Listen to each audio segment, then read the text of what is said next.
এই নির্বাচনের আগে 3 মাস আগেই স্লোগানটা তৈরি হয়েছে, এবার 400 পার। হঠাৎ করে এই স্লোগান কেন? সংখ্যাগরিষ্ঠতা পেলেই তো হয়ে যায়, হঠাৎ করে 400 পারের স্লোগান কেন রতন? মূলত বিষয় হচ্ছে যে সংবিধান ধ্বংস করা, সেটা হচ্ছে একটা মুখে, একটা হচ্ছে কাজ। কাজে কিন্তু ওরা অনেক আগে থেকেই সংবিধান ধ্বংস শুরু করে দিয়েছে। এবার আমি একজন সংঘচালকের সঙ্গে, খুব বড় মাপের সংঘচালকের সঙ্গে কথা হচ্ছিল, সে খুব মিষ্টি ভাষী। তিনি বলেছিলেন যে লোকে বলে এখন দেশটা নাকি আরএসএসই চালাচ্ছে, আমরাও সব বলি।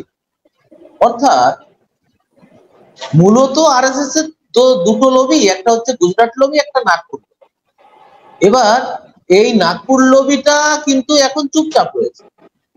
এই গুজরাট লবি হচ্ছে সম্পূর্ণভাবে এখন দেশ চালাচ্ছে, আরএসএস কে চালাচ্ছে, সবকে চালাচ্ছে।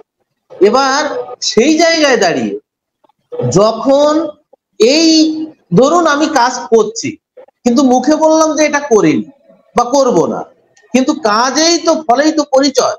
এবার ফল যখন বলতে শুরু করেছে, তখন ওদের অন্য লবি, ওদের নিজস্ব লোক আপনা আপনি সত্যটা বেরিয়ে আসছে।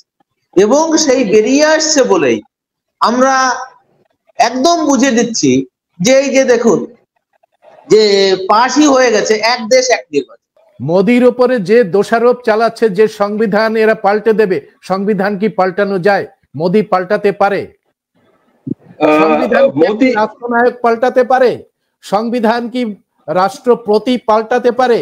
সংবিধান কি একটা রাজনৈতিক দল পাল্টাতে পারে?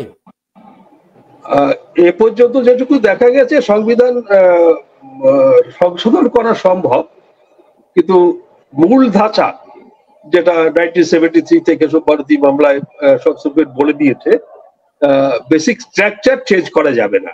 সেই ক্ষেত্রে দেখতে গেলে গণতান্ত্রিক পদ্ধতিটা চেঞ্জ করা যাবে না, কিন্তু এটা চেঞ্জ করার জন্য যে যে ব্যবস্থা নিলে করা যেতে পারে, মানে বর্তমান ব্যবস্থা করা যায় না যেটুকু আছে, তার জন্য যে সমর্থন দরকার, ওই ল্যান্ডস্লাইড 400 পার। 400 পারের দুটো দিক আছে।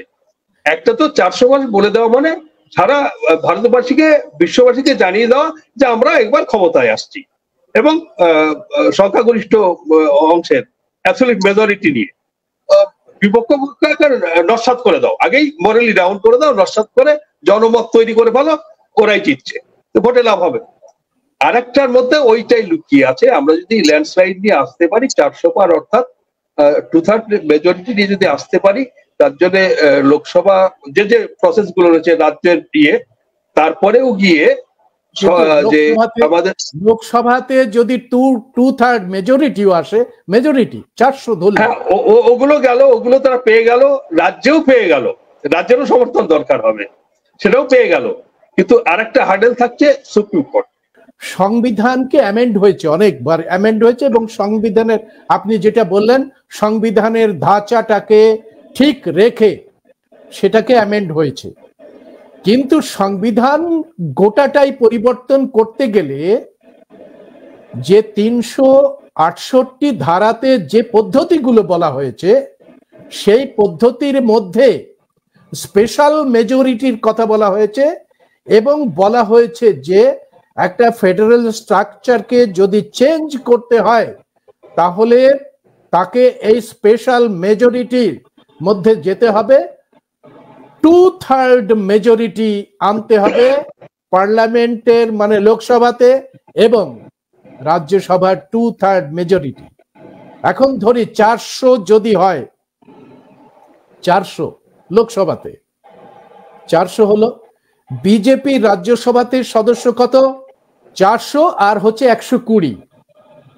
বিজেপি তথা এনডিএ এর রাজ্যসভার সদস্য সংখ্যা 120, অর্থাৎ 400 এবং 120, এই 520 টার্গেট রেখেছে ওরা সংবিধানকে পাল্টাতে গেলে।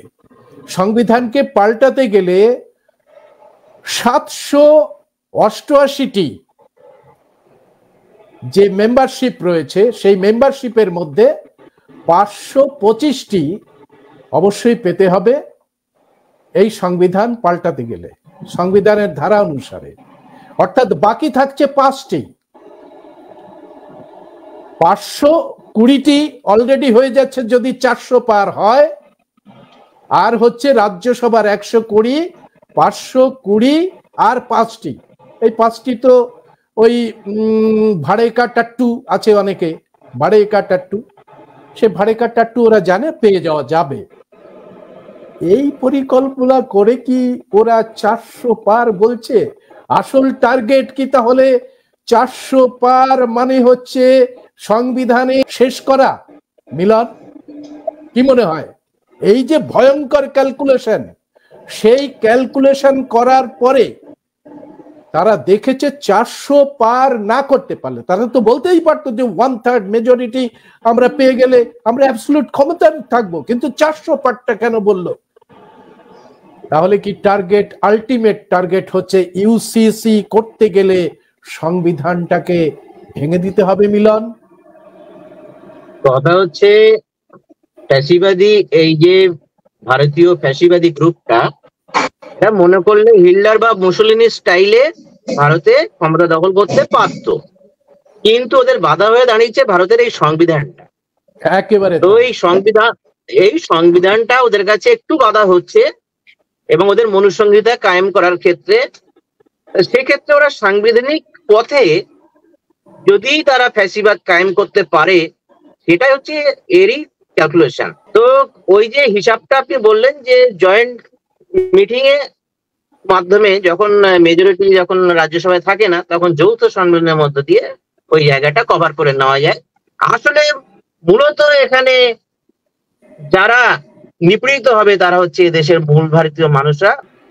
আমার মনে হয় ভারতের মানুষ বুঝে ফেলেছে, ভারতের মানুষ বুঝে ফেলেছে। একসময় বাংলা গর্ব করে বলতো যে আজকে বাংলা যা ভাবছে আগামীকাল সেটা ভারত ভাবছে।